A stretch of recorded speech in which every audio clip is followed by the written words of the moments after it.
এইরকম ওয়াজ যদি কিয়ামত পর্যন্ত শোনেন আর ফজরের নামাজ যদি না পড়েন, কয়েক হাজার ওয়াজ যদি এক পাল্লা দেন, ফজরের নামাজে 2 রাকাত সুন্নত এক পাল্লাই দিলে সুন্নতের দাম বেশি হবে। মুফতি সাহেব আছে, লাগিয়ে দিলে কিন্তু ফাটে দিবে, কিন্তু বোঝেন তো নাকি? হ্যাঁ, এক একটা মুফতি বাংলার রয়্যাল বেঙ্গল টাইগার, যদি কোনো বলে জাস্টিস আছে, ঘুষখোরের দলের প্রশংসা করলে খুশি হন, আর মৌলবীর কথা কইলে আঙ্গুল চাটেন। এই বয়ান তোমাকে মাগরিব থেকে শুনানো। একজন মুফতির কথা কওয়ার সাথে সিংহের মতো কেন তাকবীর হয় না? সাইদি সাহেব বলেছিল, কে তোমার গলা আটকিয়ে রেখেছিল? কে তোমার গলা ধরে রেখেছিল? ঠিক না বেঠি? সাইদি সাহেব কম দুঃখে বলেন নাই, কয় 17 বছর মসজিদে ইমামতি করছো, জোর গালায় বক্তৃতা দিবার পারো নাই, ফাটার বেটা এখন বলে ফাটাইবে। এই ফাটার বেটা, তুই যদি মসজিদের মধ্যে আল্লাহর কোরআনের কথাটা বলতে পারো, মসজিদের মধ্যে যদি রাসূলের বিধান পেশ করতে না পারো, কে তোমাকে ইমামতি করতে বলেছে? ঠিক না বেঠিক? কে তোমাকে ইমাম নিযুক্ত করছে? কে তোমাকে ইমামতির পার্লামেন্টে দায়িত্ব দিছে? ইমামতির পার্লামেন্টের দায়িত্ব তোমার জন্য নয়। মসজিদের মেম্বারে বসে চামচামি করবা, এই চামচামি করার জন্য আল্লাহ তোমাকে মসজিদের মেম্বারে বসান নাই। ঠিক না বেঠিক? ওয়াজের মঞ্চে এসে তেলতেলা করে যাওয়া, এই তেলতেলার জন্য তোমাকে আনে নাই। আমাদের দ্বিতীয় বক্তা বলে গেছে, যেখানে নামাজের কথা আছে সেখানেই জিহাদের কথা আছে। নামাজের কথা বললে যদি আমরা জঙ্গি না হই, জিহাদের কথা বললে কেন জঙ্গি হব? যুবক কথা বলবেন না? কথা বলবেন না? তাকবীর নাই? ঘুমাইছেন? ঘুমাইছেন? বাবা আস্তে এগুলো শুনে রে, ঘুমাইছেন? তো মাইকের এত টাকা দেওয়ার দরকার ছিল কি? মুখ দিয়ে ওয়াজ করতাম। আল্লাহু আকবার বলেন, আল্লাহু আকবার বলেন।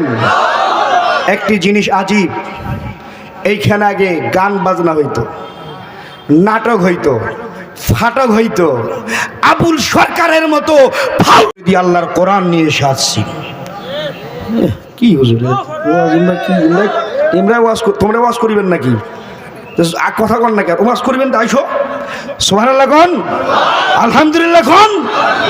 যেইখানে ফটকা মার্কা ডিজে গান বাজত, সেখানে অন্যায়কে বিদায় দিয়ে ন্যায়ের ঝান্ডা তুলিয়ে দেওয়া হয়েছে, ন্যায়ের পক্ষে কথা বলা হইতেছে।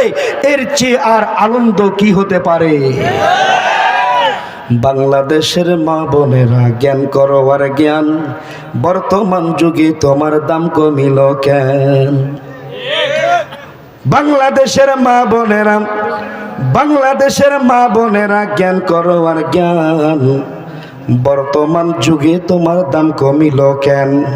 দাম যদি বাড়াইতে চাও শেখো কোরআন পড়া, কোরআন পড়া না শিখিলে অঘাটের মরা। খালি এই দুইজনে ঠিক কইছেন, তোমরা কইবেন না ভাই? দেখি এবার কে কে ঠিক না কয়। আল্লাহ তুমি দেখো তো কারা কারা ঠিক কর না। বাংলাদেশের মা বোনেরা জ্ঞান করো আর জ্ঞান, বর্তমান যুগে তোমার দাম কমিল কেন? এই আত্মাগলা ভাই রে, তুই ঠিক করছিস ভাই, তাও তোর পাশেরটা ঠিক কয় না। বাংলাদেশের মা বোনেরা জ্ঞান করো আর জ্ঞান, বর্তমান যুগে তোমার দাম কমিল কেন? দাম যদি বাড়াইতে চাও শেখো কোরআন পড়া, কোরআন পড়া না শিখিলে অঘাটের মরা। অঘাটের মরা মাগম, অঘাটের মরা মাগম, কুকুশিয়া লেখা মুসলমানের মরা মাগো আতর সুবাস পায়। এই দ্বিতীয় বক্তার সাথে আমার প্রোগ্রাম আছে আমার নিজের বাড়ি, হ্যাঁ রে, প্রধান বক্তা দিছি আমি, দ্বিতীয় বক্তা আছি। তা আমারে কইতেছে রবিউল ভাই খেলা কিন্তু ওইখানে জমবো। কি বুঝলেন? আমাদের মুফতি জাকির সাহেব হুজুরের একবার নিয়ে গেছিলাম। হ্যালো, ওয়ালাইকুম সালাম ভাই, একটু বয়ান করতেছি। বাংলাদেশের মা বোনেরা জ্ঞান করো আর জ্ঞান। আরে দাওয়াত আছে রে, আমার এলাকা থেকে রে, নানির বাড়ি থেকে দাওয়াত আছে রে মাহফিলের। আলহামদুলিল্লাহ কন। বাপরে বাপ, এটা ওয়াজ করছে, ওটা ওয়াজের দাওয়াত আছে। আলহামদুলিল্লাহ কন। আমি বুঝি ফেলেছি, চৌধুরী সাহেব ফোন দিছে, এই কইবে দাওয়াত। আলহামদুলিল্লাহ। বাংলাদেশের মা বোনেরা জ্ঞান করো আর জ্ঞান। বর্তমান জমানায় তোমার দাম কমিল কেন? দাম যদি বাড়াইতে চাও শেখো কোরআন পড়া। কোরআন পড়া না শিখিলে অঘাটের মরা। অঘাটের মরা মাগো কুকুশিয়ালে খায়। মুসলমানের মরা মাগো আতর সুবাস পায়। এখন মুসলমানের মরা গেলে আতর সুবাস পাইবে। এই জন্য জাকির সাহেব উসওয়াতুন্নিসা ক্যাডেট মহিলা মাদ্রাসা খোলাইছে। এখন বাতিলের গোষ্ঠী বলতেছে মৌলবীরে এত টাকা লাগে, টাকা কামার জন্য মৌলবী মাদ্রাসা ব্যবসা করতেছে। এই যে ফাজিলের বাচ্চারা কবে ভালো হইবে আমি জানি না। এই জন্য জাকির সাহেবরে একদিন অনুরোধ করলাম, হুজুর আমার এলাকায় একটা বয়ান আছে, আপনারে আমি দাওয়াত দিব। আমারে বলতেছে ভাই আমি যাব, টাকা জমা দিছি প্লেনে, এখন উঠতে পারতেছি না, হজে যাব, ওই সময় করোনা। আমি বললাম হুজুর আপনি কি বলতে চাচ্ছেন খোলাখুলি বলেন। বলে যদি দুই ভাইয়ে বক্তৃতা করতে যাই তাহলে প্লেন দিয়ে যাব। আমি বললাম প্লেনের আপ ডাউন খরচা এই মরার অভিযোগ দিবে। আলহামদুলিল্লাহ কয় না?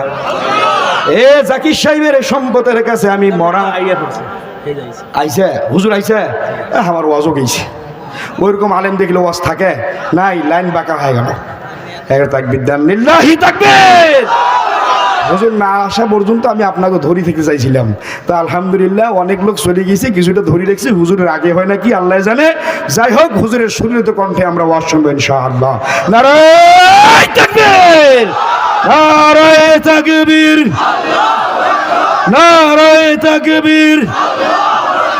আল কোরআনের আলো ঘরে ঘরে জালো। মুফতি জাফর আহমদ হেলালির আগমন, মুফতি জাফর আহমদ হেলালির আগমন। নারায়ে তাকবীর।